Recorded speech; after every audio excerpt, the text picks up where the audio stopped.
We need the equivalent of the Marshall Plan that we had after World War II to redevelop Europe. We need that to redevelop the energy possibilities for the rest of the world.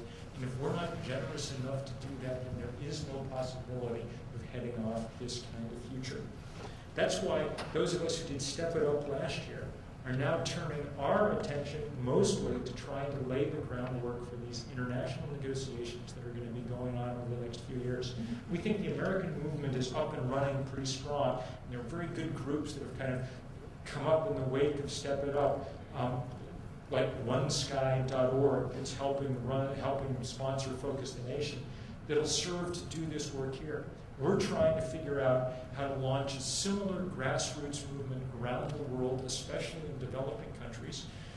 In another few weeks, you'll be able to find out more about it at the website 350.org, because that number 350 is going to be the organizing principle that we try to use to make clear the scale of change that we need. We're going to try to make it the one number that everybody around this world knows about climate change, because if they do, then there's some chance for the quite radical action that we need to have.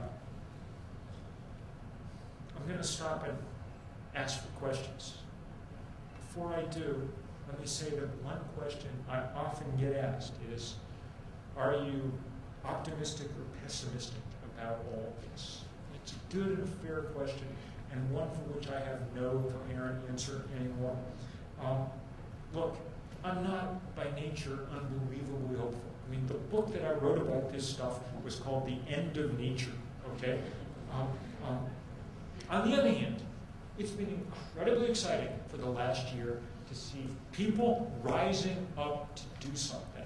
And people rising up to do something is the only hope that we have. People rising up to make the changes in their own lives and in the lives of their institutions, and at the same time, and even more pressingly, to make the changes in our political lives that will allow this to really matter. We have a window, maybe, but that window is very narrow and it is closing. And we will do or not do what needs to be done in the next few years. We need a movement as powerful, as morally urgent, as willing to sacrifice as the civil rights movement was a generation ago. It's been interesting the last few days as the presidential primaries move south to hear a lot of echoes of that civil rights movement. We'll hear a lot more in the course of this year because we're coming up on the 40th anniversary of Dr. King's assassination in April. Those people were incredibly brave, far braver than we need to be. No one's going to shoot you for talking about global warming. Okay? No one's going to put you in jail probably. But they had one advantage that we don't have, which is that they knew that in the long run they would win. Martin Luther King always said, the arc of the moral universe is long, but it bends toward justice. He had no doubt, and nobody who worked with him had any doubt that eventually their cause would triumph. We do not have that luxury. It is not clear that we will win, and it is entirely clear that unless we win in the next few years, there is no possibility of any meaningful victory in this fight. That the physical forces will have gotten so out of control, the momentum so large, that all we'll be able to do is try somehow and cope with change as it comes. That's why it seems to me so urgent for all of us to be working now as hard as we can. And it's why it makes me so happy to be here today on a campus that's obviously energized, from the administration to the student body to the faculty, to take these questions on.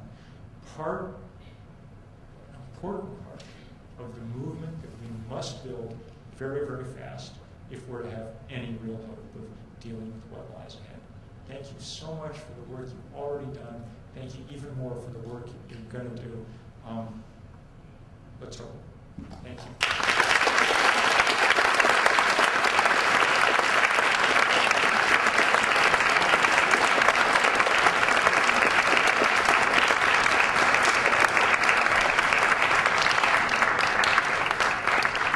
And it's all right to have questions for a few minutes there.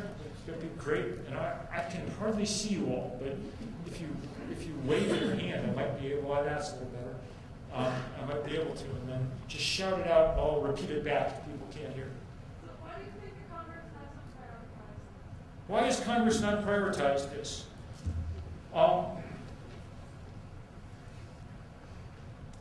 Look, we're talking about the most powerful interests in the world. ExxonMobil announced its quarterly profit last week.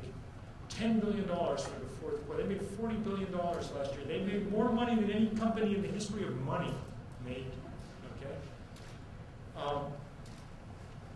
And hence, they have enormous power to keep things going the way that they're going. That's half of it. The other half is that our political leaders understand correctly that dealing with this problem requires changing our daily habits, our daily attitudes, our daily lives.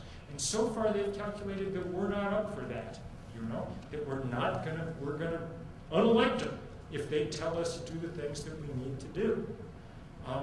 For people to have the courage to lead, there need to be some followers there, making it clear that they're willing to take that lead.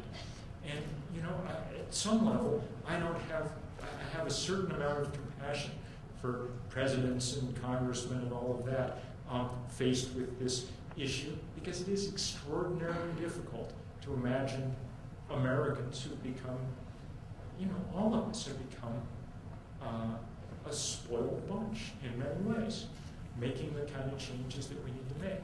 I think we're a little closer now to the possibility of those changes because A, we can see what's coming if we don't. B, we can see the arrival of the kind of technologies that make these changes more possible than they were before.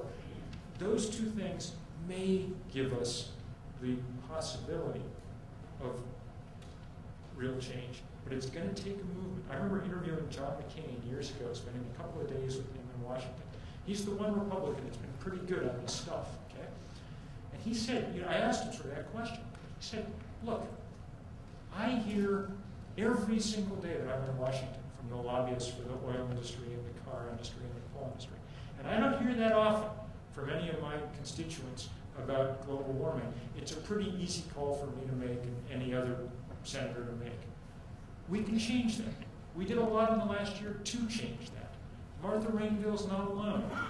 There are a lot of people who are, we're not going to, I can almost guarantee that we could, pool all of our spare change in this room and many others and come up slightly short of $40 billion, okay? We're not going to beat Exxon that way.